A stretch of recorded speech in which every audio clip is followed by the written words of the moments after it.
Subscribe చేసేటప్పుడు పక్కనే ఉన్న గంట సింబల్ ను నొక్కి యాక్టివేట్ చేసుకోండి. ఆల్రెడీ సబ్స్క్రైబ్ చేసిన వాళ్ళు కూడా దయచేసి బెల్ బటన్ ను యాక్టివేట్ చేసుకోండి. సాధారణంగా ఎవరైనా నిద్రపోయే సమయంలో గదిలో ఏదో ఒక వైపు తలను పెట్టి నిద్రిస్తారు. అదే దిక్కుల ప్రకారం చెప్పాల్సి వస్తే ఫలానా దిక్కు మంచిదని, ఇంకో దిక్కు మంచిది కాదని చెప్తూ ఉంటారు. అయితే తల కాకుండా కాళ్లను కూడా పరిగణలోనికి తీసుకోవాలని అంటున్నారు ఆధ్యాత్మికవేత్తలు. అంటే కాళ్లను తలుపులు ఉన్న వైపుకు కాకుండా వేరే ఏ వైపుకైనా పెట్టి నిద్రించాలి. తలుపులు ఉన్న వైపు కాళ్లను పెట్టి నిద్రించడం వలన మన ఒంట్లోకి నెగటివ్ ఎనర్జీ ప్రసారమవుతుంది. దీంతో ఆ రోజంతా మనకు విశ్రాంతి కలగదు.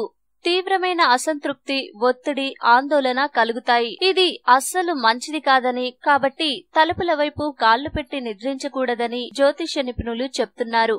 ఈ వీడియో మీకు నచ్చితే లైక్ చేయండి, అందరికీ షేర్ చేయండి, కానీ సబ్స్క్రైబ్ చేయడం మాత్రం మర్చిపోకండి.